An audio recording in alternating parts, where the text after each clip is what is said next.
베드로전서입니다. 저희들이 지금까지 일반 서신에 들어와서 야고보서를 공부했고 히브리서를 저희가 봤거든요. 그리고 이제 오늘은 이제 베드로전서 부터 다시 이제 베드로전서, 베드로후서 두 개의 편지, 베드로 사도가 썼다고 이렇게 전해지고 있는 이 베드로전서와 후서를 보도록 하겠습니다. 저희들이 이제 일반 서신하면서 말씀드렸지만 전체적으로 보기 위해서 흐름을 좀 본다면 베드로전서가 기록되고 있었던 때가 62년에서 63년경으로 그렇게 추측을 합니다. 62년에서 63년이라고 한다면 바울 사도가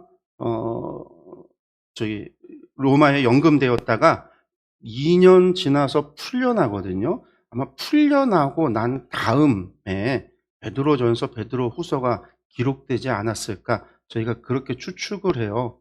왜냐하면 풀려나서 로마에 없었기 때문에 베드로가 편지를 쓰지 않았을까? 우리가 이제 뒤에서 조금 더 자세히 이야기할 텐데, 이 베드로전서, 베드로후서를 기록한 사람, 우리가 이제 베드로 이름이 붙었으니까 기록자의 이름이 붙는다고 해서 베드로가 썼다고 하지만 실제로 베드로가 쓴 거는 아니에요. 베드로가 갈릴리 어부 출신이잖아요. 헬라어를 언어를 알아서 쓸 수 있을 만한 능력의 사람이 아니거든요. 이 편지에서도 보면은 실루아노라고 하는 사람이 대신 썼어요. 그러니까 베드로가 이야기한 거를 받아서 적은 대피란 거죠. 당시에는 이렇게 대피라는 사람들이 많았거든요. 원래 로마서 같은 경우도 사도 바울이 쓰지 않았잖아요. 사도 바울이 이야기한 거를 대피를 했지. 그래서 이제 로마서 맨 뒤에 보면은 이제 그 이야기가 나온다고 그랬어요. 실루아노가 썼는데 실루아노라고 하는 사람이 누구냐면 사도행전에는 한 번도 나오질 않아요. 이 실루아노가. 이 베드로전서 후서에 나오는데 이 실루아노라고 하는 사람이 사도행전에는 신라로 나와요. 신라. 사도 바울과 전도여행을 2차 때 같이 갔던 사람. 그래서 이 로마에까지 그 사람이 같이 갔었거든요. 로마에 있을 때 바울 사도가 2년 뒤에 풀려나고 로마를 떠났고 이 베드로 사도가 로마에 있을 때 이 둘은 전부 다 예루살렘 교회 출신이었죠. 그래서 실루아노가 베드로를 도와서 편지를 쓰지 않았을까 추측을 합니다. 그래서 이제 62년에서 63년이 베드로 전서, 64년에서 66년이 베드로 후서. 그래서 이제 한 요 시기대 정도다라고 우리가 생각을 합니다. 이 시기에 우리가 기억해야 되는 것이 무엇이냐면요. 요 이제 베드로 전서 후서가 쓰여졌던 기간인데, 박해 상황이 로마의 관리들에 의해서, 그러니까 네로가 기독교를 박해하기 시작한 건 64년에 대화제 사건이 있고 나서 네로가 불질러 놓고서는 그게 이제 손쓸 수 없이 로마 전체 도시가 다 불타는 그런 일이 벌어지니까 책임 전가를 위해서 기독교인들이 불질렀다고 이제 누명을 씌워서 기독교인 박해가 일어나잖아요. 그래서 로마에서 이 로마 제국 전체가 아니라 이탈리아 반도 안에 있었던 로마 여기에서만 이제 기독교인 박해가 있었고, 그리고 이제 93년에 도미티아누스 황제가 그 황제 숭배를 강요하면서 기독교인들이 거부하자 기독교를 불법 종교로 법으로 정해서 박해하기 시작을 해요. 그게 이제 93년 그 정도부터입니다. 그러니까 그 중간 시기에는요, 사실 로마 제국 안에서 기독교가 무슨 불법 종교고 기독교를 믿으면 법적으로 순교를 당하거나 붙잡혀가거나 그런 일은 벌어지지 않았어요. 그러나 이제 도시들마다 마을마다 교회가 세워지고 나서는 분쟁이 일어나는데 이 분쟁이 대부분 어디서부터 시작을 하냐면 유대인과 기독교인들 간의 갈등이었죠. 유대인과 기독교인이 계속 싸우잖아요. 바울 사도가 회당에 있는 곳에서 복음을 전하면 이 이방인들이 예수님을 믿고 막 우리가 이제 이 데살로니가 교회에서도 그런 일이 있었고 고린도 교회에서도 그런 일이 발생을 하죠. 이방인들이 막 믿게 되는 그런 것들 때문에 유대인들이 고소를 하고 유대인들이 돈을 써서 데살로니가에서는 저자에 있는 한마디로 시장에 있는 불황당들, 이 조폭들 오늘날로 치면 그런 사람들을 킬러로 고용해서 사도 바울을 죽이라 이렇게 하기도 하고, 에베소에서도 이제 에베소에서는 이제 이방인들이 우상 장사하는 사람들이 장사가 안 되니까 바울 사도를 잡아서 고소하려고 하는 이런 일들이 벌어지는 게 지방에서 갈등이 벌어지면서 일어나는데, 이때 유대인들이 누구에게, 로마의 지방 관리들이죠. 이 지방 관리들에게 돈을 쓰고 이 지도층에게 요구를 해서 박해가 일어나기 시작을 해요. 그런데 이제 베드로 전서 후서에 보면은 여기에서는 어떤 것들이 발견되어지냐면, 어떤 박해가 있었는지 보게 되냐면, 유대인들에 의해서 이루어지는 박해에 대한 언급은 거의 없어요. 추측은 할 수 있지만 대부분 사회 관계 안에서 이루어지는 박해들이 벌어지더라고요. 누가? 주인이 종을, 남편이 아내를, 아내가 남편을, 부모가 자식을, 이런 사회 관계, 제도 안에서 이루어지는 박해예요. 그러니까 제가 몇 번 이야기했었던 건데, 내가 이제 믿고 나니까 집안에서 너 믿어갖고 우리 집안이 망했어. 오늘날 옛날에 우리나라가 그랬잖아요. 집안에 며느리가 예수님 믿으면 저 며느리 저 예수쟁이 저거 믿어갖고서는 집안에 마가 꼈어, 귀신이 있었어, 막 그러면서 박해가 일어났잖아요. 그런 일들이 벌어진 게 베드로전서 베드로후서의 배경이에요. 그러니까 지금까지 왔었던 유대인들과의 박해하고는 조금 다른 거예요. 베드로전서 베드로후서에서는 그러한 종류의 박해가 벌어지고 있었더라.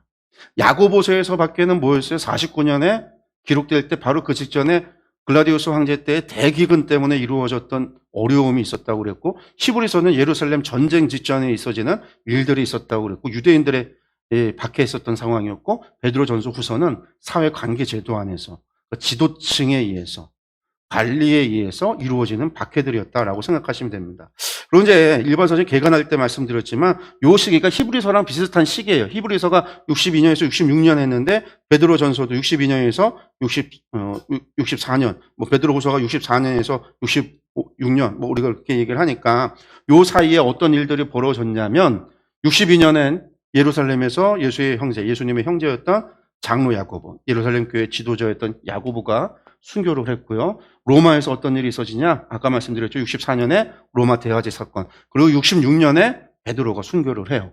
그래서 이제 베드로전서 후서가 최소 66년 이전에 기록했다라는 것을 저희가 알 수 있는 거죠.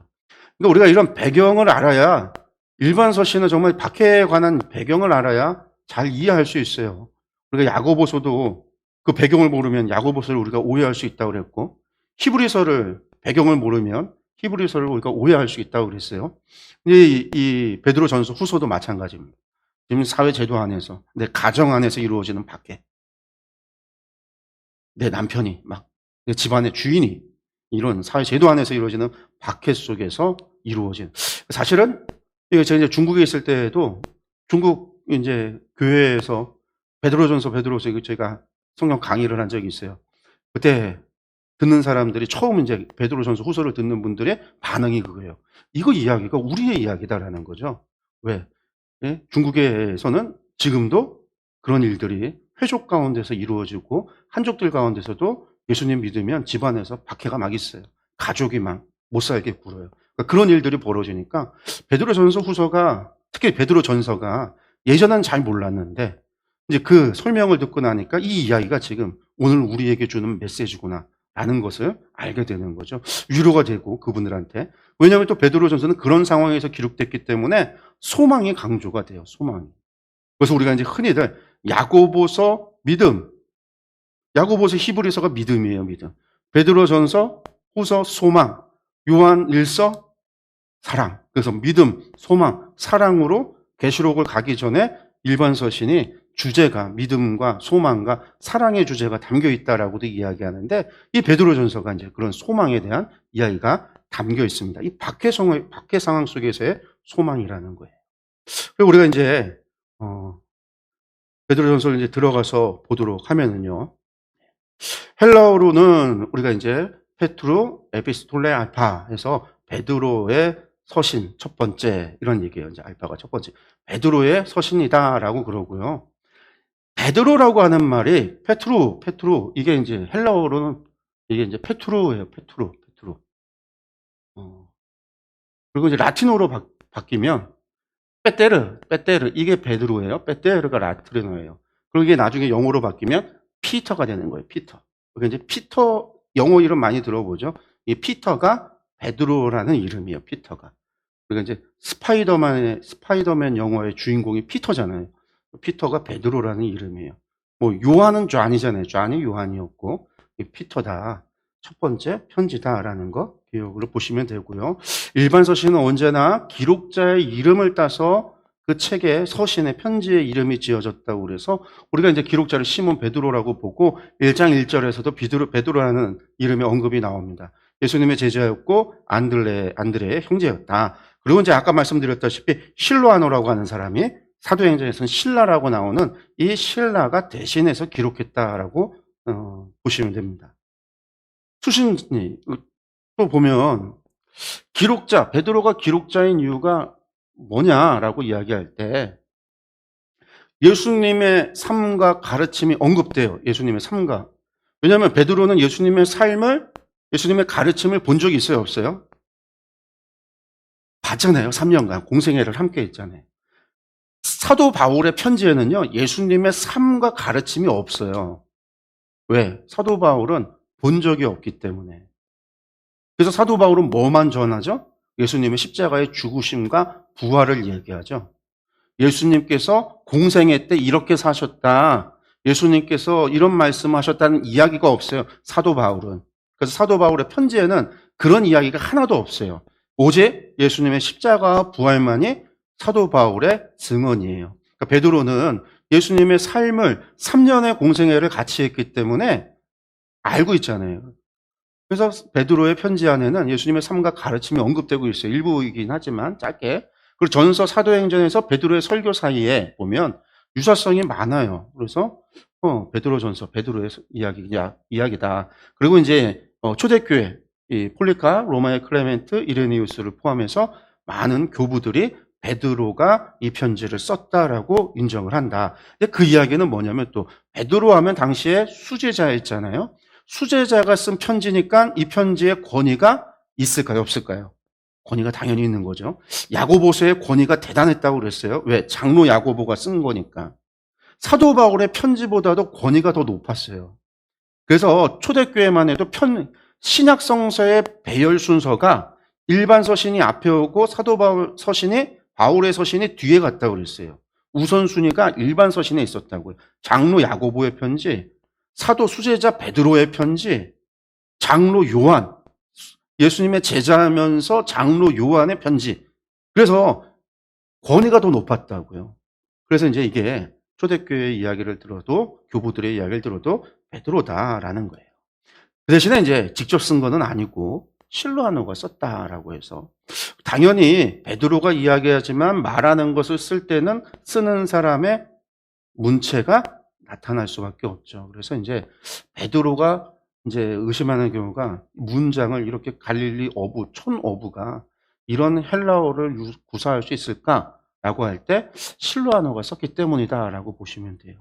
이 사람은 예루살렘 출신 신라다라고 생각을 하시고요. 이 실로아노, 여기 보시면 사도행전에는 신라라고 여러 군데서 나타나고 있고 서신서를 보면 고린도후서에서도 나오고 데살로니가 전후서에서도 나오고 베드로전서에서도 실로아노로 나와요. 특별히 이제 데살로니가 전서 후서에 실로아노가 바울 사도하고 같이 있거든요.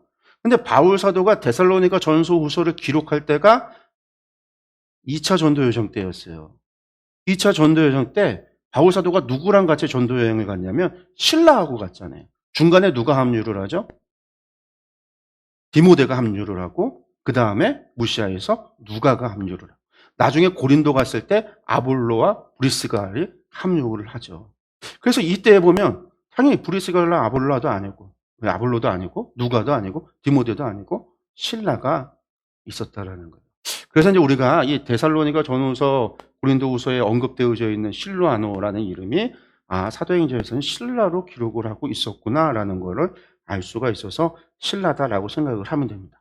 그리고 또 하나 이제 이 베드로전서에서 이해를 할 때 베드로전서 이제 맨 마지막에 출신이 또 달리거든요.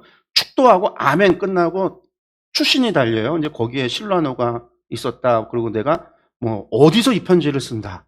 나와 함께 있는 우리 교회 성도들이 너희들에게 문안한다라고 쓰는 이야기가 출신에 달려 있는데 이게 또 문제예요. 뭐가 문제냐면 베드로가 어디에 있었다라고 이야기하냐면 베드로전서 5장 13절에 뭐라고 얘기냐면 택하심을 함께 받은 바벨론에 있는 교회가 지금 바벨론에 있는 교회가 너희에게 문안한다라고 이야기를 하니까 사람들이 이제 이 베드로가 어디서 기록했을까? 바벨론에서 기록하고 있다고 기록되어져 있으니까 바벨론 아니겠느냐? 사람들이 그러는 거죠. 내 아들 마가도 그리한다. 지금 나하고 누가 함께 있다라는 이야기죠. 베드로가 있고 베드로가 있고 실라가 있고 마가가 함께 있다라는 얘기예요. 그리고 그들과 함께 있는 교회 성도들은 바벨론 교회고요. 그럼 도대체 바벨론이 어디냐? 우리가 첫 번째 아는 바벨론은 구약에 보이는 메소포타미아의 바벨론. 오늘날 이라크에 있는 바벨론이 우리가 아는 바벨론이잖아요. 그럼 베드로가 로마로 간 게 아니라 그쪽으로 간, 로마하고 이제 바벨론은 정반대예요. 동과 서의 양극단이에요. 서로 다 반대란 말이에요. 그러면 베드로가 바벨론에 있었는가? 첫 번째. 그리고 또 바벨론은 어디를 바벨론이라고 하냐면 애굽의 카이로를요. 바벨론이라고도 불렀어요. 애굽의 카이로. 애굽의 카이로를 바벨론이라고 불렀어요. 그러면 메소포타미아에 있는 바벨론이 아니라 애굽에 있는 카이로에서 편지를 쓰나 이렇게 생각할 수도 있잖아요. 그래서 사람들이 바벨론에서 썼다 이렇게 주장하는 사람들이 많이 있었다라는 거예요. 많이 있었다. 그런데 우리가 바벨론이라고 하지만 이걸 믿을 수 없는 이유가 있어요. 왜 그러냐면 바울 사도의 편지에서 아까 고린도 후서, 데살로니가 전서, 후서 기록하고 있는 걸 보면 신라가 어디에 함께하고 있어요? 바울과 함께 지금 어디에 있죠? 지중해 연안에. 지금 이 마게도냐, 아가야 뭐 이런데 지금 바울 사도하고 신라가 함께 있단 말이에요. 나중에 마가가 또 어디서 나오냐면요. 이름이 바울 사도가 어디에 가 있을 때, 로마에 연금되어져 있을 때 편지를 쓰면서 에베소 편지 쓰고 골로새서 편지 쓰고 빌레몬서 편지를 쓰고 있을 때 거기에 문안한다 인사하면서 누구가 바울 사도와 누가 함께 있다라고 표현하고 있냐면 마가가 바울 사도와 함께 있다라는 거예요. 그리고 고린도 편지를 쓸 때 고린도전서의 교회에 어떤 문제가 있었어요? 베드로를 따르는 베드로당이 있었잖아요. 바울파, 아볼로파. 아볼로파 맞네? 아볼로파? 아까 제가 이제 브리스길라와 아굴라인데 아볼로라고 그랬거든요. 잘못했어요. 브리스길라와 아굴라였고 아볼로가 있죠. 아볼로파가 있었고 바울파가 있었고 베드로파가 있었고 그리스도파가 있고 당파가 나눠져서 싸울 때 베드로파는 누구였어요? 베드로를 따르는 사람들, 베드로를 추종했던 사람들이 있었단 말이에요. 그 얘기는 바울 사도가 고린도 교회 개척하고 떠나고 나서 에베소에서 2년 6개월 동안 있는 사이에 베드로가 고린도 지역을 방문하고 거기서 말씀 전할 때 사람들이 베드로에 뿅가 갖고 거기에서 베드로를 따르는 파벌이 생겨났다라는 이야기였어요. 그런데 베드로가 그때까지만 해도 60년 초만 해도 50년에서 60년 넘어가는 때만 해도 베드로가 전도를 어디를 하고 있었냐면 이 고린도 아가야를 지나서 이 지중해 연안에서 복음을 전하고 있었던 사람이 갑자기 62년에 뿅 해서 바벨론 저 반대편으로 갈 수 있을까? 이때 갈 때 누구를 데려가요? 신라도 데려가고 마가도 데려가고 마가는 또 61년 막 그때 바울 사도가 편지 쓰고 있을 때 로마에도 있었다가 바벨론도 또 쫓아갔다 왔다 갔다 하고 있었는가? 말이 안 되잖아요. 말이 안 된다라는 거예요. 두 번째, 바벨론에 사도 도마가 전도 여행을 가면서 사도 도마가 바벨론을 거쳐서 인도로 갔다라는 기록이 있어요. 인도로 넘어간 기록은 있는데 베드로가 바벨론 갔다라는 얘기가 없어요. 그러니까 이 바벨론이 실제 구약의 바벨론이 아니구나라는 걸 알 수가 있는 거예요. 그럼 베드로는 왜 바벨론이라고 표현하고 있을까라는 거. 그럼 도대체 베드로는 어디에 있었느냐라는 거예요. 어디에 있었? 두 번째가 이제 로마서입니다. 로마서. 베드로가 로마에 있었다. 이게 종교개혁 때까지 사람들이 이렇게 믿었어요. 종교개혁 때까지. 그리고 이제 에라스무스라고 하는 사람이 아니다, 이거 바벨론 진짜 바벨론이다라고 주장해서 로마가 아니다라고 생각을 하는 사람들이 몇 명 있었다가 다시 로마다라고 된 거예요. 로마다. 그래서 베드로가 고린도 지나서 베드로의 방향이 예루살렘에서 시리아 안디옥을 거쳐서 아시아 지역을 거쳐서 마게도냐와 아가야를 거쳐서 로마로 가는 베드로가 갔었던 방향하고 거의 일치된 방향으로 해서 로마로 갔었다. 이게 그렇기 때문에 여기서 말하는 바벨론은 로마가 아니라 바벨론이다. 당시에 초대교회 사람들이 로마를 직접적으로 언급하는 것을 꺼려서 바벨론으로 표현을 했다. 나중에 이 전통은 초대교회 이후에도 계속되어지는데 그 이유가 뭐냐면 바벨론은 예루살렘, 하나님의 성전을 멸망시킨 나라잖아요. 최초로. 그래서 이 바벨론은요, 하나님 나라의 대적, 원수로 여겼어요. 그러니까 이제 로마도 나중에 70년에 예루살렘을 멸망시키는, 바벨론하고 똑같이 로마가 성전을 멸망시켜요. 그래서 이제 로마를 이야기할 때 로마를 바벨론이라고 표현을 하는 거예요. 그게 초대교회 전통이었어요. 이것이 어디서 또 나타나냐면 요한계시록에서 또 나타나요. 그래서 바벨론이라, 큰 성 바벨론이 멸망했다라는 이야기가 요한계시록에 보면 나오는데, 그러면서 표현되어지는 게 일곱 언덕에서라는 말들이 나와요. 바벨론을 표현하는데, 근데 바벨론에는 일곱 언덕이 없어요. 어디에 일곱 언덕이 있냐면 이탈리아의 로마라고 하는 도시가 일곱 언덕 위에 세워진 도시라는 도시였어요. 그래서 당시에 일곱 언덕 하면 로마 제국의 로마 수도를 얘기했단 말이에요. 그래서 이 로마를 당시에 초대교회에서는 바벨론이라고 불렀어요. 그래서 이때가 이제 바벨론이다라는 거예요. 근데 요즘에 이제 교회들 가운데 목사님들이 또 로마가 아니라 바벨론이라 이야기하는 분들이 계세요. 근데 그 사람들이 뭐 가지고 이야기를 하냐면, 이거는 베드로가 로마에 간 것, 그래서 로마 교회의 첫 번째 교황이 베드로다. 이거랑 카톨릭의 교황서를 베드로에서 가지고 오면서 로마에서 베드로가 죽었다라고 하는 걸 가지고 연결을 시켜서 이야기를 하거든요. 그러면서 우리가 너무나 잘 아는 이야기가 있죠. 코바디스 도미네. 주여 어디로 가시나이까. 우리가 이제 그 영화가 너무나 기억에 남기 때문에 그 영화에서 베드로가 로마에서 죽거든요.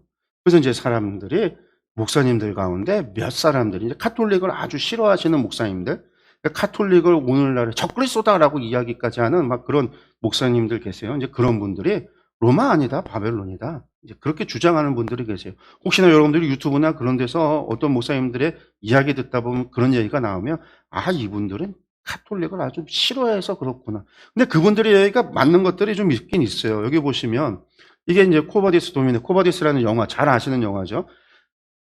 근데 이거 Where are you going? 이게 코바디스 도미네, 이거 라틴어고요. 영어로 하면 Where are you going? 당신은 어디로 갑니까? 어디 가십니까? 라는 얘기인데 성경에 없는 얘기예요. 성경에는요, 이게 어디에서 이 말을 하냐면 요한복음 13장 36절에서, 이게 뭐냐면 최후의 만찬 때 시몬 베드로가 예수님께 물었습니다. 주님 어디로 가십니까? 예수께서 대답하셨다. 내가 가는 곳에 내가 지금은 따라올 수 없으나 나중에는 따라올 수 있다. 이게 최후의 만찬 때 나와요. 그러니까 베드로가 막 그러죠. 너 지금 못 따라와. 나중에 가. 그러니까 베드로가, 아니 어째서 지금 못 따라가요? 제가 주님 어디 가든 제가 목숨을 다해서 갑니다. 그랬더니 예수님 하시는 말씀이, 너 오늘 닭 3번 울기 전에 나 3번 부인할 거다. 그 이야기할 때 나오는 거예요.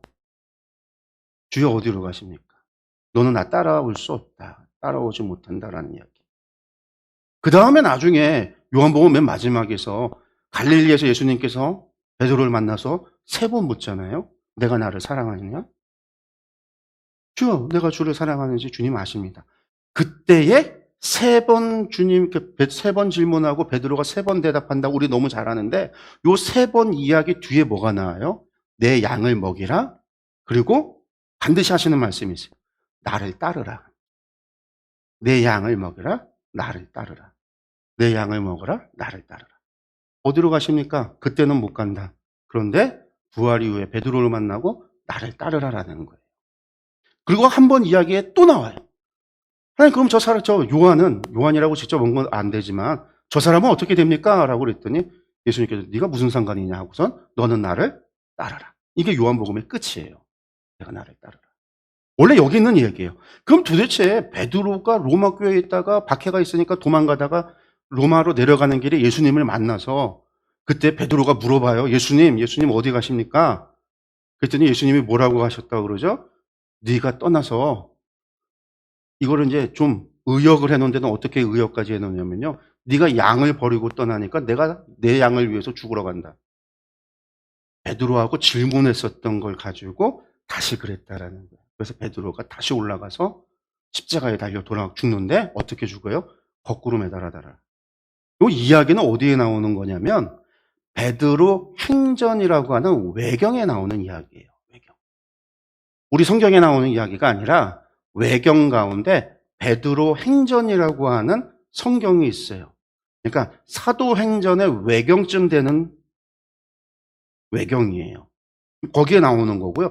그 다음에 이 이야기를 가지고 소설을 쓴 사람이 있어요. 역사 소설을 쓴 사람. 이 사람이 누구냐면 이 사람이 저희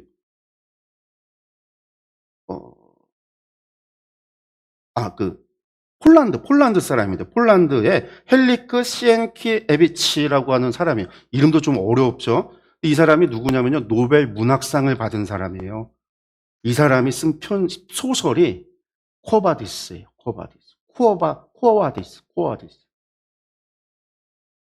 그러니까 이건 소설에 있는 얘기다라는 거죠. 근데 이제 영화가 너무 인상이 깊으니까 사람들이 다 그렇게 믿어요. 근데 이제 그게 이제 외경, 베드로 행전에 있는 이야기, 외경이고, 외경에 있는 내용을 가지고 노벨 문학상을 탔던 아주 문학의 대가였던 사람이 쓴 소설책 코바디스라는 책에 있는 내용이지 실제로 베드로가 그렇게 죽었다? 아무도 몰라요. 아무도. 그러니까 베드로 행전 외경 같은 경우는 신뢰도가 좀 많이 떨어지잖아요. 우리가 이제 정경에 들어오지 못한 당시 초대교회에서는 그렇게 이야기하고 그렇게 믿었던 사람들도 그 성경을 본 그런 성도들도 있겠지만 어쨌든 이제 정경 외경 같은 경우는 우리가 이제 그것을 100% 신뢰할 수는 없다. 근데 어쨌든 거기에서 우리가 알 수 있는 건 베드로가 로마에, 그래서 이제 바벨론이 아니라 로마에서 썼다라는 것을 우리가 기억을 해야 돼요. 그 다음에 이제 수신자가 그러면 누구냐라고 할 때 여러분들 수신자가요, 소아시아 북쪽 지방에 흩어진 소수의 유대 기독교인과 이방 기독교인들, 요 두 부류의 사람들이 다 포함이 됐던 교회예요. 근데 그 지역이 어디냐? 아시아 북쪽 지방이다라는 거죠. 본도, 갈라디아, 갑바도기아, 아시아, 비두니아. 왜? 1장 1절에 나와요. 1장 1절에. 우리가 요 지도 한번 볼까요? 지도 보시면 본도, 제일 북쪽에 있어요. 본도. 여기가 본도고요. 그 다음에 갈라디아. 아까 본도, 갈라디아, 갑바도기아. 그 다음에 어디예요? 아시아, 그리고 비두니아. 여기가 이제 수신자예요. 여기에 있는 교회들. 여기 딱 보니까 여기가 이제 갈라디아서 편지를 썼던 베드로 전서의 수신자가 여기에 위치하죠. 여기 보면 이 지역 가운데 우리가 중복되어지는 곳이 있어요. 어떤 곳이 있냐면 바울 사도의 전도 여행하고 중복이 된다라는 거예요. 바울 사도의 요렇게. 요 아시아 지역에 북쪽 지역이 있고 아시아 지역에 남쪽 지역이 있는데 사도 바울의 선교 지역이 이게 잘 안 되죠.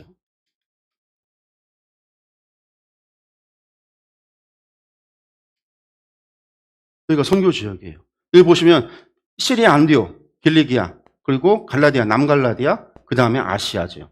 드로아까지 이어지는 이 지역이 밤빌리아, 버가와 이 지역도 이제 복음을 전했죠. 그러니까 그러니까 시리아, 갈라디아, 그다음 길리기아, 갈라디아, 밤빌리아, 아시아. 여기가 이제 바울 사도가 1차 때 전도했던 거, 2차 때 전도했던 거, 3차 때 전도했던 곳들이란 말이에요. 그럼 여기서 볼 때 겹치는 부분이 있어요. 겹치는 부분이. 어디가 겹치냐면 갈라디아 지역하고 아시아에 있는 교회들이라는 곳이 겹쳐요. 그러면 여기에서 갈라디아하고 아시아에 문제가 발생을 했으면 여러분들 제일 먼저 이 지역에 있는 교회들에게 편지를 쓸 사람이 누가 있을까요? 당연히 사도 바울이 쓰겠죠. 여기에 소식을 사도 바울이 접했다고 한다면 제일 먼저 편지 쓸 사람은 사도 바울일 거란 말이에요. 왜? 갈라디아에 있는 이 지역에 있는 남갈라디아에 있는 이 지역에 있는 교회들 전부 다 바울 사도가 전도했던 지역이에요. 아시아에 있는 교회들은요, 바울 사도가 2년 6개월 동안 어디에 에베소에 있으면서 전도했었던 교회들이에요. 그의 바울 사도와 바울 사도의 제자들이 흩어져서 세웠던 교회들이 소아시아에 있는 교회들이란 말이에요. 전부 다. 라우디게아, 히에라폴리, 전부 다 거기도 골로새 다 사도 바울의 제자들이 가서 교회를 세웠던 곳이에요. 그러니까 거기에 문제가 생겼으면 사도 바울이 제일 먼저 편지를 썼을 텐데 사도 바울이 편지를 안 쓰고 베드로가 썼다는 거죠. 신라하고 같이 있는데. 그러니까 여기에서 우리가 알 수 있는 게 이 상황 속에서 사도 바울이 여기에 문제에 접하지 못했고 편지를 쓸 수 있는 상황이 아니었다. 로마에서. 그 얘기는 바울 사도가 로마에 없었다. 바울의 로마 부재 상황이었다라고 표현을 하면 좋을 것 같은데 그런 상황이었기 때문에 로마엔 사도 바울 외에 누가? 베드로가 있었기 때문에 베드로가 실로아노를 통해서 편지를 썼다. 다른 말로 베드로 사도도 예루살렘에서 시리아 안독을 거쳐서 전도 여행을 갔어요.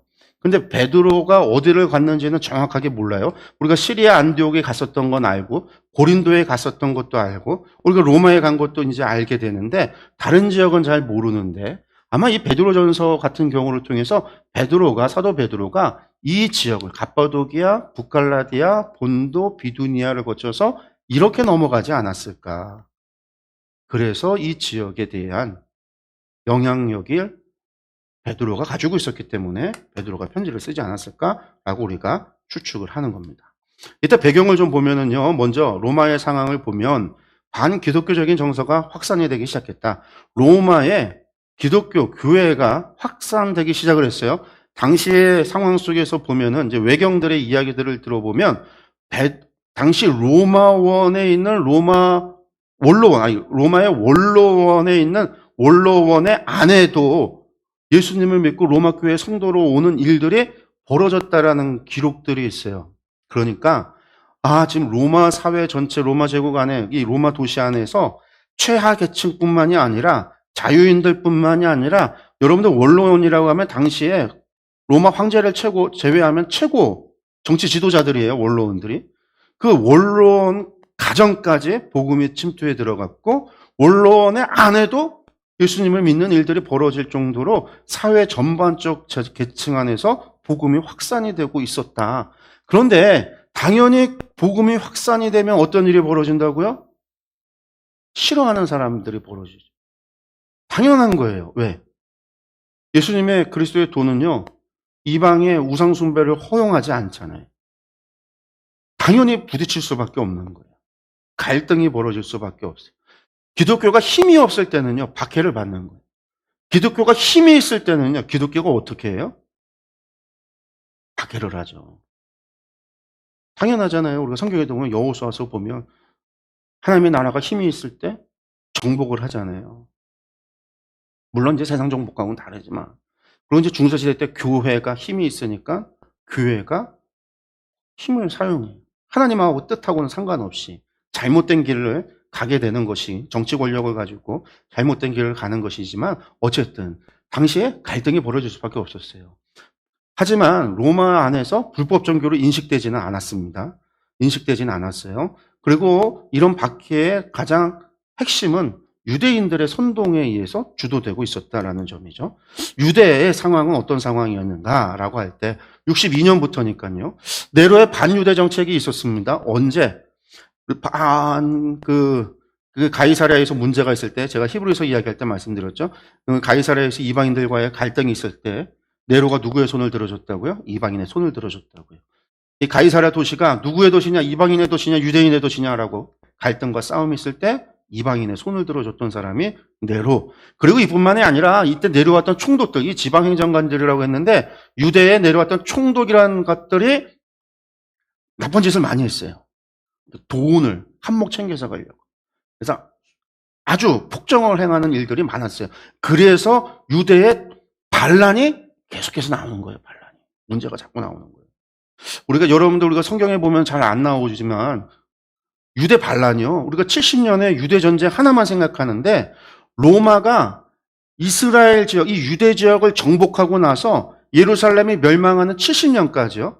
약 200년이 채 안 되는 기간 동안에 48번 정도의 반란 봉기가 있었어요.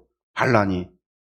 로마 제국 안에서 로마가 정복해서 통치 체제가 확고화된 지역에서 반란은 단 한 번도 있은 적이 없어요.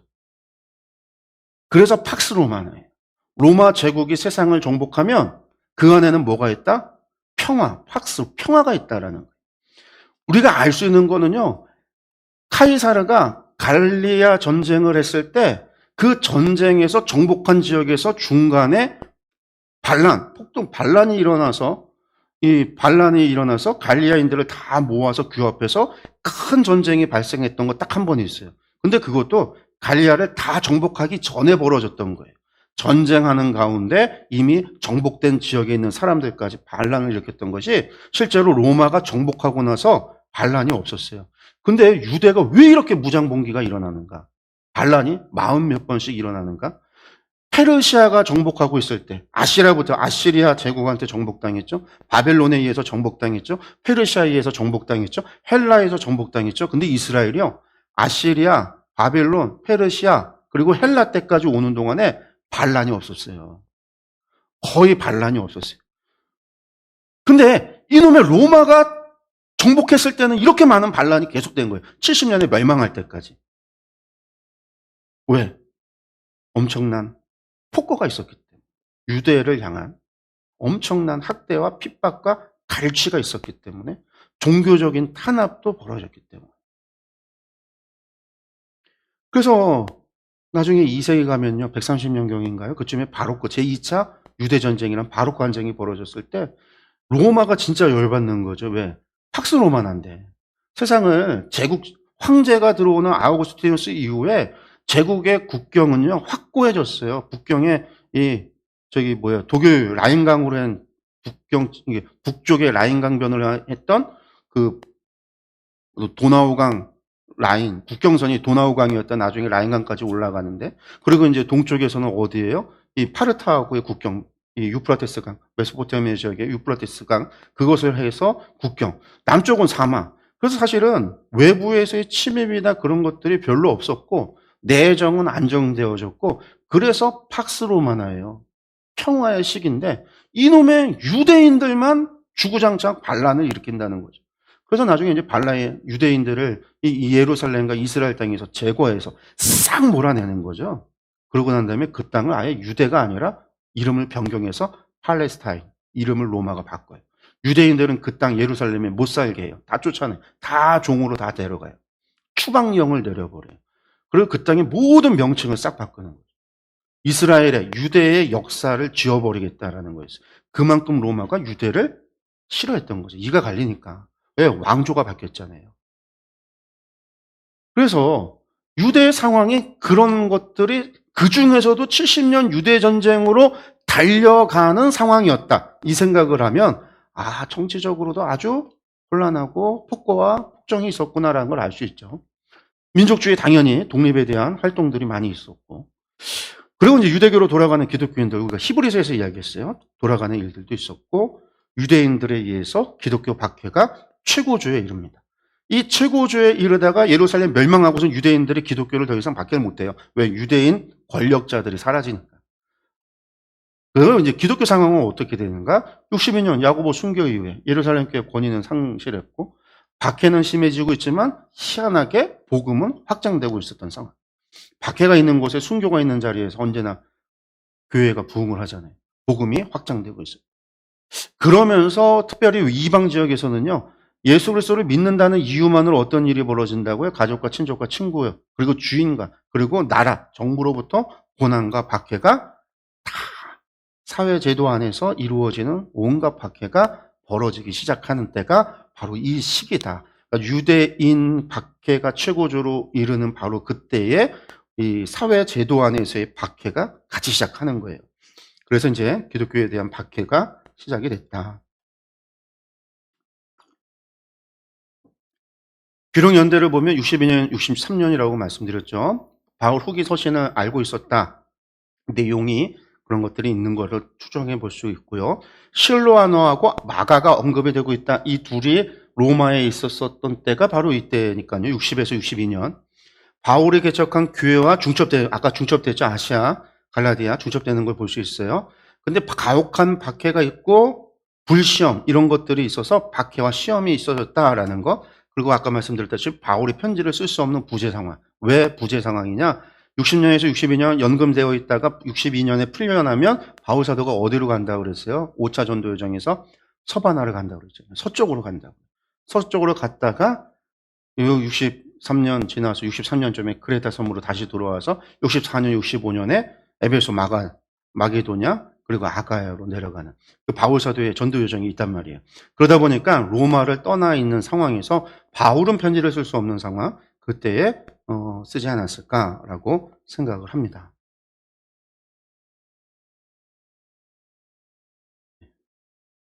기록 목적을 생각 보시면은요, 박해와 관련이 있다. 편지가 기록되어졌다. 그리고 사회 제도 안에서 박해가 계속 받고 있다. 그래서 이 안에서 뭘 하라고 이야기하냐면 인내하고 믿음을 지키고 그리고 어떻게 하라고요? 악을 악으로 갚지 말고 선으로 갚아라. 무엇 때문에? 하나님의 영광, 복음의 확장을 위해서 그렇게 하라라는 거예요. 복음의 확장을 위해서. 그래서 믿음의 고난, 믿음으로 당하는 고난은 그리스도의 고난에 동참하는 것이다. 그러니까 너희가 고난받고 있다고 한다면 그것이 그리스도의 고난에 동참하는 것이니까 도리어 어떻게 하라? 기뻐하라. 내가 고난받고 있는 것은 내가 그리스도인이라고 하는 증거다. 내가 하나님의 백성이라는 증거다. 이런 것이죠. 그래서 그리스도를 닮아가는 성장의 과정이니까 비통하거나 근심하지 말고 하나님만 신뢰하고 믿음으로 이겨내라. 이게 베드로 전서의 이야기입니다. 전체 보기 한번 보겠습니다. 전체 보기 보시면은요. 1장에서 5장까지 되어져 있어요. 짧습니다. 비교적 짧은데요. 세 부분으로 나누어져서 첫 번째 일부가 그리스도인의 정체성, 그리스도인은 어떤 사람들이냐라고 이야기하는 걸 처음에 시작을 하고요. 두 번째, 고난을 참으며 선을 행하라. 이게 고난이 주 이야기예요. 고난의 배경.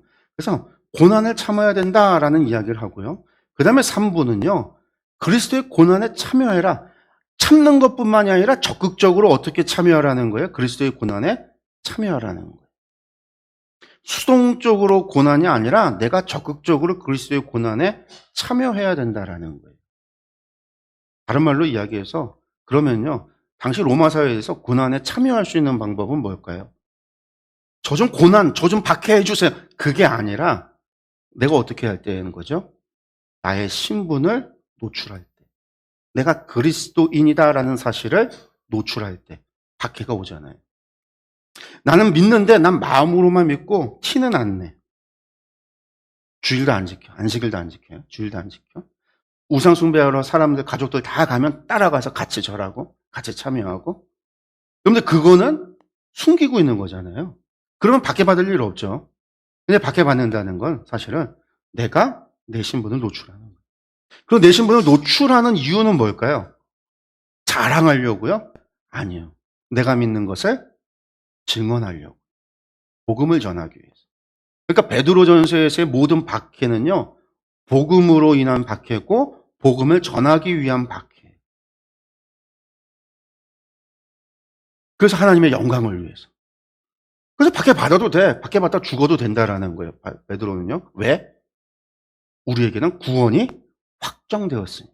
내가 고난받아? 그럼 너 구원 받은 거야. 고난 받는 걸로 구원이 확정됐다고까지 이야기를 해요. 그러니까 하늘에 소망이 있을 수밖에 없죠. 구원받은 소망이 있을 수밖에 없죠. 그러니까 내가 소망으로 이겨낼 수 있는 거예요. 소망으로 기뻐하고 즐거워할 수 있는 거죠. 소망 가운데 뭐 할 수 있어요? 박해를 이겨낼 수 있는 거예요. 이게 베드로 전서의 이야기다.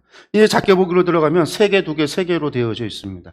이렇게 진행이 되는데 우리 한번 일부의 내용을 좀 볼까요? 먼저 시작하면서 1장 1절에서 1장 12절까지 그리스도인의 특징, 그리스도의 정체성이라고 했는데 특징이 뭐냐 이야기를 합니다. 이 편지가 시작할 때 1절에 1절, 2절에서 인사를 이야기하고 편지 인사, 3절에서 12절까지가 그리스도인의 특징이 무엇인지를 설명을 합니다.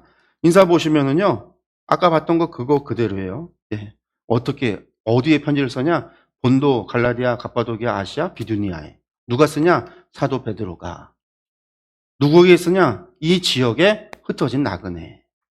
흩어진 나그네에 썼다라는 거예요. 우리가 이제 흩어진 나그네라는 말을 보면서 유추할 수 있는 게 야고보서에서 수신자를 어떻게 표현했죠?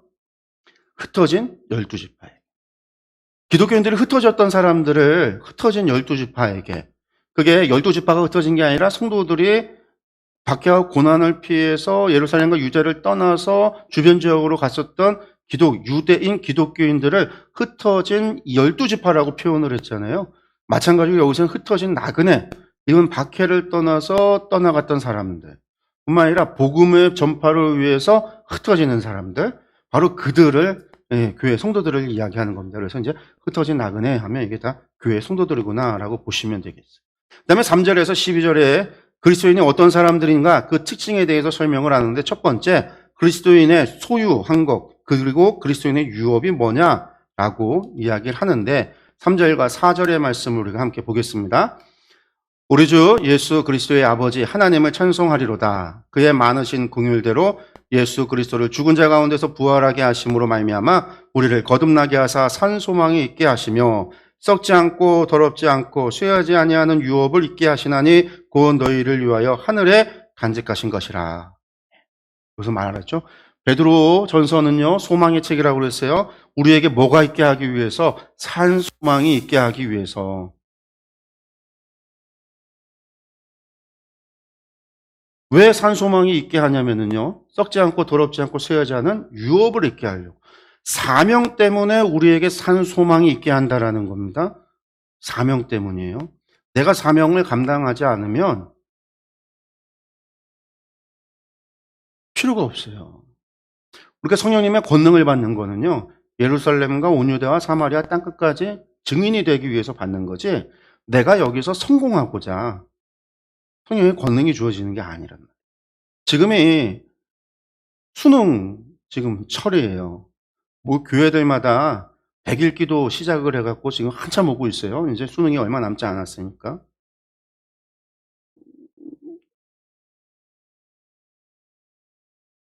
부모님들이 우리 자녀들이 열심히 뭐 하기를 원해요? 수능 성적이 좋아져서 좋은 대학 가기를 원하잖아요. 그래서 하나님 앞에 지혜를 구하고 성령님의 역사를 구하고. 근데 아이들이 수능 성적 좋아지는 거하고 예루살렘부터 땅끝까지로 복음의 증인이 되는 거하고 무슨 관계가 있어요? 아무 관계가 없는 것을 구하고 있으니까 구한 게 응답이 될까요, 안 될까요? 제가 하나님의 역사를 안 믿는 게 아니에요. 제가 얘기했잖아요. 전 누구보다도 하나님의 역사를 믿어요. 하나님께서 우리의 머리도 똑똑하게 하실 수도 있고요. 성적을 좋게 하실 수도 있고. 왜냐면 제가 그걸 경험을 했거든요. 제가 중학교 2학년 때 사춘기였어요. 방황을 좀 하던 시기였어요. 성적이 좀 많이 떨어졌습니다. 중학교 1학년 때만 해도 반에서 뭐 한 3등 안에 들어 성적이 좀 괜찮았는데, 중학교 2학년 때 사춘기 들면서 방황하면서 친구들이랑 어울려서 맨날 놀러 다니고 막 그러다 보니까, 어울리다 보니까 학교 성적이 떨어져요. 뚝뚝 떨어지는 거죠. 그래서 이제 3등 하던 제가 반에서 한 13등, 한 10등, 반에서 한 10등 떨어진 거예요. 반에서 10등 떨어졌다는 건 전교 등수가 한 100등 떨어진 거예요, 100등이. 중3 딱 올라갔는데 놀랍게 중학교 시험이 저 때 전국에서 최초로 수능으로 바뀌었어요. 수능으로. 중학교 시험이. 그전까지는 학력고사 같이 시험을 봤는데 수능으로 바뀐 거예요. 중3 됐는데 우리 때부터 시범으로 바뀐다는 거예요. 근데 수능으로 바뀌고 나니까 수능은요, 지문이 어마어마하게 길어요. 처음 바뀌고 나서 언어 영역은 아이들, 이제 저희 반 아이들도 시험 보면 문제, 이 속독이 안 되니까 문제 읽다가 문제를 끝까지 못 풀어요, 막. 그러니까 성적이 그전까지 잘 나오던 애들이 수학생들이 막 떨어지는 거예요. 근데 저는 어렸을 때부터 속독을 했거든요. 그러니까 지문이 기니까 엄청 빨리 읽는 거죠. 속독이 되니까. 읽고, 그리고 또 이제 암기할 필요가 없어요. 이해력을 요하는 게 수능이니까. 공부를 안 했어도 이해력만 좋으면 문제 다 푸는 거예요. 그러니까 수능으로 바뀌니까 성적이 갑자기 훅 올라갔어요. 성적이 중2 때 사춘기에 방황해서 전교 100등을 떨어졌는데 수능으로 바뀌었는데 아무것도 한 게 없어요. 수능 시험 방법만 바뀌었는데 전교 등승이 한 80등이 올라간 거예요. 속독하고 이해력을 요구하는 문제. 그냥 고등학교 시험을 보고 갔어요. 저는 하나님께서 저에게 인도하시느라고 저에게 복을 주셨다고 생각을 하는 거예요. 고등학교 때도 마찬가지예요. 고등학교 때도. 제가 고등학교 때 고2 때 교회에만 열심히 주구장창 열심히 교회에 매달려서 교회를 하다 보니까 성적이 당연히 공부를 안 하면 떨어지는 게 정상이에요. 성적이 뚝뚝 떨어지는 게. 정말 막 떨어졌어요. 저희다가 이제 저희 고등학교가 시험 봐서 머리 좋은 애들만 모이는 학교다 보니까 당연히 성적이 좋았고, 저희 학교가 당시에도 전국에서 알아주는 고등학교였어요. 수능해서 대입 한번 시험 보면은요, 뉴스에 항상 나오는, 신문에 맨날 실리는, 전교생 440명 중에 서울대학교를 한 50명을 보내는 학교니까 전교 100등이면 4분의 1 가까이 되어지는 4분의 1이 서울대, 연대, 고대를 갔어요. 전교 100등이면 연고대 다 들어갔어요. 200등 아니면 서울대 원하는 서울에 있는 소재 학교를 다 갔어요. 그만큼 저 수능 세대에서도 서울대학교 46명, 저희 반에 저희 충북 전체 수석이었던 친구가 있었고, 학교가 그렇게 공부를 잘했어요. 근데 공부 잘하는 애들만 모아놓은 데서 공부를 안 하면 성적이 떨어지죠. 열심히 교회 생활하고 기도 생활하고 교회에서 활동하느라고 공부를 소홀히 하고 공부를 안 했어요. 성적이 막 떨어진 거예요. 그리고 학교 성적이 좋으니까 신학대학 간다 그러면 학교에서도 공부를 안 시켜요. 관심도 없어요. 친구들도 공부하지 말라고 그래요. 너 괜히 공부해서 내신 성적 올라가면 우리만 떨어진다. 왜냐면 우리 때만 해도 저희 학교 고등학교에서는 신학대에 가면 공부 안 해도 간다고. 그냥 놀아도 가는 데라고. 성적이 그렇게 나온다고. 실제로 제가 모의고사 보면 희망학교 쓰면은 전국 1등이었거든요. 공부를 안 해도. 그러니까 당연히 공부를 안 했죠. 내신은 떨어지고 성적은 안 좋고. 그래서 이제 고등학교 2학년 겨울에 여름 겨울 행사 수련회 막 문화개방 같은 경우 막 행사 다 하고 뭐 하느라고 학교 보충 수업도 막 빠져가면서 열심히 하고 나서 딱 고등학교 이제 그 겨울방학 2학년 끝나는 그 2월에 저희가 모의고사를 보면 이걸로 항상 학교에서 선생님들이 하는 얘기가 이게 수능 점수다. 2월에 보는 모의고사 점수가. 중요하게 이야기를 해요. 그리고 요거 보면 그 다음에 바로 학급을 나눠요. 저희 때는 100명까지는, 120명까지는 어디로 올라가냐면 저희 학교에서 특별하게 에어컨 나오는 각자 자기 도서관, 독서실 같은 책상이 있는 곳으로 가서 정규 수업 외에는 다 거기서 공부를 해요. 저희는 밑에서 선풍기 2대로 그냥 교실 하나를 무더위에 커버하는데 한 120등 안에만 들면 거기 에어컨 있는 데로 가거든요. 그게 2월에 결정하는 모의고사인데 제가 모의고사 보기 전날 밤에 울었어요. 후회를 해서. 야, 내가 이러다가 신학대학교 못 가는가? 내가 왜 이렇게 놀았지? 왜 이렇게 공부를 안 했지? 내가 이러고 어떻게 신학교를 갈까? 막 그 생각을 하고 울었어요. 그리고 시험 봤어요. 학교 가서 다음날. 제가 그 전에 성적이 어디까지 떨어졌냐면요. 저희 반에 43명 가운데 40등까지 떨어져 본 적이 있어요. 근데 43명 중에 끝에서 2명은 조정부, 그리고 1명은 농구부, 운동부 둘이에요. 운동부는 아예 공부 안 하는 애들. 그러니까 꼴찌죠, 꼴찌. 근데 그 모의고사 성적을 봤는데 모의고사 제가 몇 등으로 올라갔냐면 13등이었어요. 13등. 전교 123등. 거기 못 갔어요. 그리고 두 번째 3월에 서 모의고사를 봤는데 100등 안에 들어간 거예요. 그 저보고 에어컨 나오는 그곳으로 옮기래요.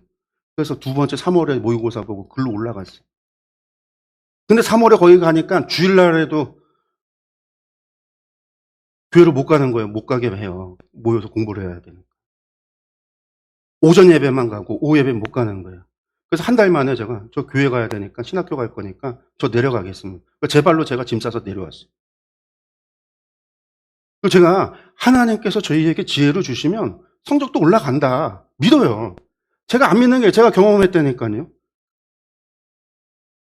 43명 중에 40등까지 떨어졌던 놈이 공부 하나도 안 하고서는 모의고사 봤는데 1년 내내 2학년 때 정성적이 떨어질 때는 거기까지 떨어질 정도로 계속 떨어졌다가 공부한 게 아니에요. 공부 하나도 안 하고서는 결국은 내가 왜 이랬을까 후회하면서 울고 그랬던 제가 그냥 모의고사 봤는데 성적이 123등으로 올라 들어갔다. 하나님께서 저를 인도하셔서 그리고 고등학교 성적 다 그렇게 갔어요. 수능에서 제가 실수를 해서 수능에서 수리 시험을 실수를 해서 10점이 떨어졌어요. 그런데도 대학교 장학금 받고 들어갔어요. 그 10점 플러스가 됐으면은 아마 연대 갈 수 있는 성적이었어요. 학교에서도 막 가라고 했을 거예요. 왜냐면 저희 이 서울대 연대고대 반에서 가면은 선생님들이 동문회에서 돈을 받거든요. 성과금을 받기 때문에 어떻게든 보내려고. 근데 적당하게 떨어져서 학교 장학금 갈 만큼 받으면서 갈 만큼 그렇게 하나님께서 저를 인도하셔서 간 거예요. 하나님 하실 수 있어요. 근데 제가 하나님의 사명을 감당하기로 작정을 하고 했기 때문에 하나님께서 저에게 그런 은혜를 주셨다라고 저는 믿어요. 제가 소망이 그런 사명이 아니라 저를 위해서 제가 그걸 가지고 어디 다른 데 대학 가고서는 직장 얻고 막 그렇게 생각을 하고선 저에게 내가 지혜를 구하고 하나님 앞에 성적 적게 달라고 하고 만약에 그렇다고 한다면 하나님 절대 안 주셨어요. 제가 철저하게 하나님의 사명 하나 붙잡고 살았기 때문에 중3 때도 제가 어떤 마음이었냐면 내가 신학교 못 가면 어때? 내가 교회 사찰이라도 한다고. 난 그냥 교회에서 살다 교회에서 죽는 게 좋다고. 이게 너무나 행복한 거예요. 교회에 있는 게. 중학교 3학년 어린 나이에도 그런 마음을 가지고서는 있었어요. 그래서 학교에서 뭘 해도 교회 가는 게 우선이라고 자율학습 안 가고 학교에서 오라는 거 선생님한테 얘기해서 교회를 가고 교회에서 살았단 말이에요. 밤 학교 10시가 끝나면 밤 10시에 교회 와서 교회에서 기도하고 새벽 1시, 2시까지 교회에서 있다가 공부하다가 책 보다가 중3을 그리고 학교를 왔어요. 집에 갔어요. 고등학교 때도. 고3 때부터 이제 공부하기 시작해갖고 사명을 위해서요, 사명. 우리에게 소망 주시는 건요, 유업을 있게 하기 위한 것이지 다른 목적이 있는 게 아니에요. 성령의 권능을 줄 때도요, 하나님께서 목적이 있어요. 하나님의 영광, 하나님의 나라, 주의 복음의 증거, 확대를 위해서 우리에게 주시는 것이지 목적이 바뀌어지면 안 돼요. 근데 우리가 그런 거를 갖다가 그런 척하면서 하나님을 속여서 그럴 수 없어요. 하나님의 나라를 위한 내가 순종할 때 주의 역사하신다라는 우리를 위하여 하늘에 간직한 것이 무엇이겠어요? 하늘에 간직한 것. 앞에서 얘기하잖아요. 예수 그리스도께서 죽은 자 가운데서 부활하심으로 말미암아 하늘에 오르셨던 그분, 예수 그리스도. 그 예수 그리스도의 구원. 우리의 소망은요, 구원에 있은 거예요. 사실은 있다라는 거예요.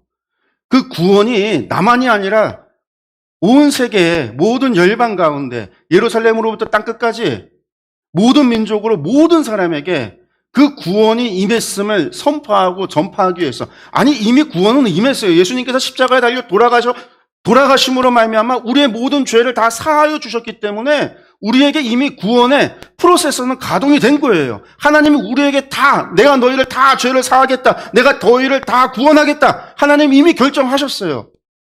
단지 우리가 몰라서 안 믿어서 우리가 이렇게 생각하면 좋을 것 같아요. 구원의 프로세스를 하나님이 만드셨다라는 거는요, 한마디로 하나님께서 핸드폰을 갖다가 하나님께서 프로그램도 만드셨어요. 그래서 모든 사람들한테, 세상 모든 사람들이 다 줬어요. 근데 이거 다 너희의 소유로 삼아라. 근데 어떤 사람은요, 싫다라는 거예요. 나는 안 받겠다라는 거예요. 다 주라고 했는데 이걸 가서 나눠줘야 되는 사람들이 귀찮아. 저긴 안 갈래. 저긴 너무 멀어. 안 갈래. 사람들 만나서 이것을 설명하고 이걸 사용하고 이걸 소유하라고 설득하는 게 싫어. 누구는 말도 못 알아들어. 고집도 세. 이거 좋다고 해도 좋은 줄 몰라. 여러분들 그러면은요, 하나님의 구원이 줬는데 안 받는 사람이 있어요, 없어요? 생긴단 말이에요. 누가? 안전해서. 두 번째, 전했는데도 나 필요 없다고 이야기하는 사람들. 근데 이 구원이 우리에게 임했다라는 사실만을 안다면은요, 이건 우리에게 소망이에요. 이 땅에서 어떤 삶이 있든지 간에 우리는 다 죽어서 저 하늘나라에서 영원히 하나님 나라에서 살아가니까. 이것이 예수 그리스도의 십자가의 죽으심이고 그것으로 이루어진 우리의 구원이란 말이에요. 그렇기 때문에 그리스도의 기쁨이라는 것이 무엇이냐?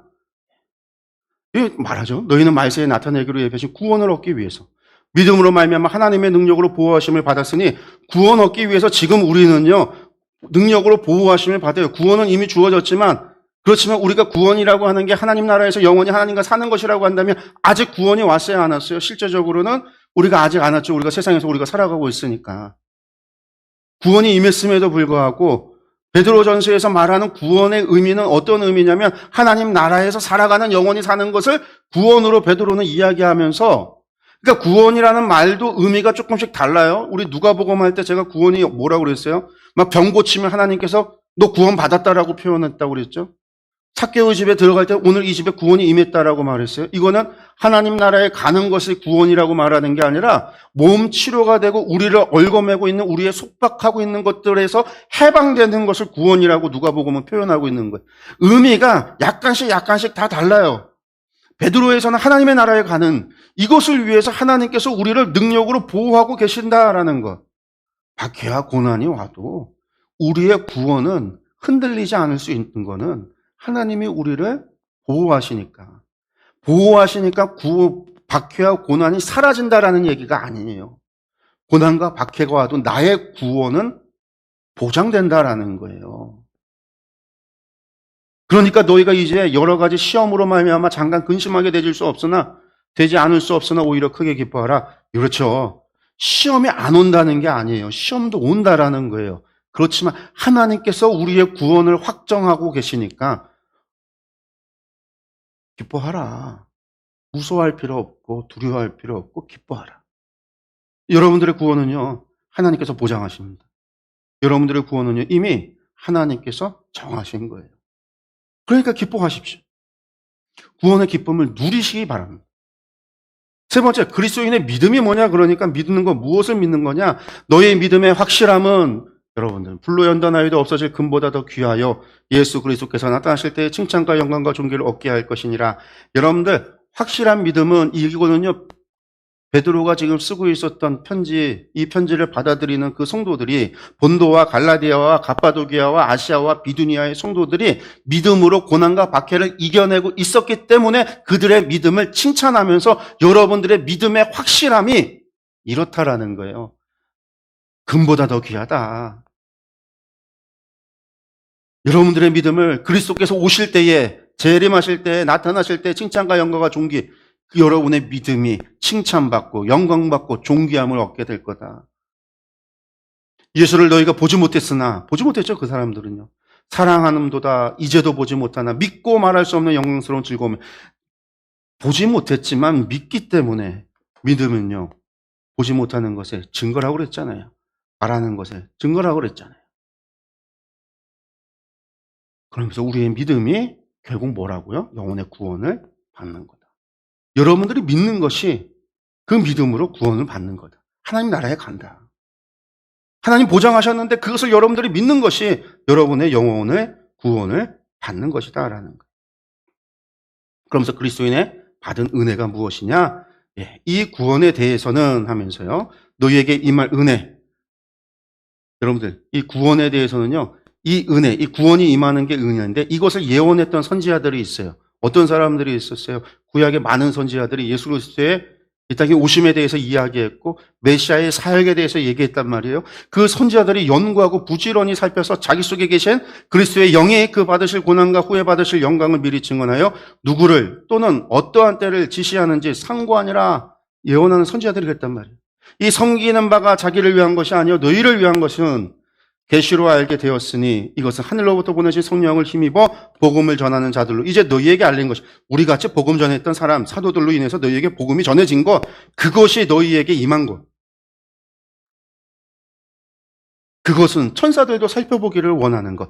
히브리서에서도 그랬죠. 천사도 사모하는 것. 우리가 받은 복음은요, 그 복음은 우리에게 주어진 은혜와 복은요, 이 구원이라고 하는 거는요, 천사도 흠모하는. 그렇잖아요. 천사가 타락했을 때 하나님께서 내가 너를 사랑한다, 내가 너를 위하여 죽겠다 하지 않으셨다라고요. 오직 인간 우리가 타락했을 때 하나님께서 우리를 사랑하사 독생자를 주시기까지 우리를 사랑하셨다라는 거예요. 선지자들 어떤 이야기가 있을까요? 우리 너무나 잘 아는 거 이사야서 53장에 그렇잖아요. 그는 실로 우리의 질고를 짓고 우리의 슬픔을 당하였거늘 우리는 생각하기를 그는 징벌을 받아 하나님께 맞으며 고난을 당한다 하였노라. 그가 찔림은 우리의 허물 때문이요 그가 상함은 우리의 죄악 때문이라. 그가 징계를 받음으로 우리는 평화를 누리고 그가 채찍에 맞음으로 우리는 나음을 입었도다. 여러분들, 누구를 위해서요? 이 섬기는 바 자기를 위한 것이, 예수님께서 자신을 위하여 섬긴 것이 아니라 이 땅에 와서 우리를 위해서 저와 여러분을 위해서 채찍에 맞고 창에 찔리고 십자가에 달려 돌아가셨다고요. 여러분들을 위해서 주님께서 무엇을 더 해야 될까요? 필요가 없어요. 다 이루셨잖아요. 십자가에서 내가 다 이루었다. 여러분들을 위해서 다 이루신 거예요. 무엇을 위해서요? 우리의 구원을 위해서. 다 이루신 거예요. 그러니까 우리가 우리의 구원을 위해서 우리가 무엇인가 노력하고 무엇인가 할 것이 없어요. 그 사실을 믿으면 돼요. 하나님께서 우리에게 야 써라 너희가 가져라 너희 소유라 하나님이 주시는 거를 우리가 소유하면 돼요. 그것을 믿으면 돼요. 그리고 그 믿음으로 살아가면 되는 것이지 우리에게 주어진 걸 가져다가 쓰면 되는 것이지 이건 또 뭘까? 난 못 믿겠어. 이건 난 마음에 안 들어.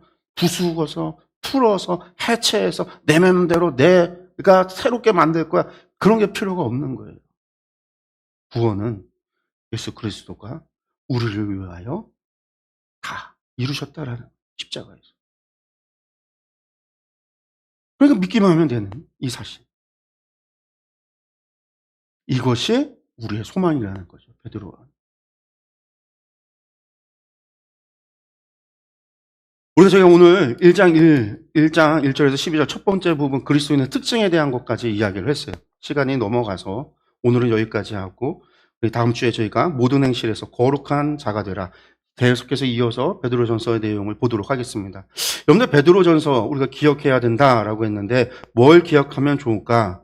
다른 게 아닙니다. 베드로전서에서 이야기하고 있는 거 그들이 받고 있었던 고난, 그들이 받고 있었던 고난 가운데 그 고난이 우리에게는 증거가 된다라는 거. 내가 그리스도인이라는 증거가 되는 것이고 내가 구원받았다라는 증거가 되는 것이고 그러니까 그것이 그 고난을 도리어 기뻐하고 도리어 그리스도의 고난에 동참하고 그것으로 내가 하나님께 구원받았다라는 증거로 삼고 그 안에서 내가 기뻐하고 즐거워할 수 있도록. 그리고 플러스 뭐가 있을까요? 아까도 이야기했죠. 사명 때문에 유업을 잇는 자라. 우리가 너희에게 복음을 전하였듯이 너희도 복음을 전하는 너희의 이웃에게 특별히 사회제도 안에서 아내여 너희로 인하여서 너희 남편이 너를 보고 하나님을 믿을지 누가 아느냐 종아 너를 통해서 너의 주인이 너를 보고 하나님께 영광을 돌릴지 누가 아느냐 모든 사회제도 안에서 주의 영광을 위해서 유업 있는 자가 되라 이게 베드로전서예요. 그래서 핵심을 뭐라고 했냐면 그리스도의 고난에 동참하라. 그리스도의 남은 고난에 동참하라라는 거죠. 우리는요. 그리스도의 남은 고난에 동참의 자들로 부르심을 받았어요. 이것이 우리가 가져야 될 유업이에요. 근데 여기서 기억해야 되는 건 그렇다고 해서 여러분 모두가 선교사가 되라는 거, 전도자가 되라는 거, 목사가 되라는 얘기가 아니에요. 내가 내 삶의 자리에서 전도자가 되면 돼요. 전도사가 아닌 전도자가. 내 직장 속에서 사회 제도 안에서 내가 복음의 증언, 유업을 이루면 돼요. 그때 하나님께서 우리에게 함께 하실 겁니다. 하나님의 권능이 우리의 삶 가운데서 분명하게 나타날 줄로 믿습니다. 오늘 여기서 마치겠습니다. 기도하겠습니다.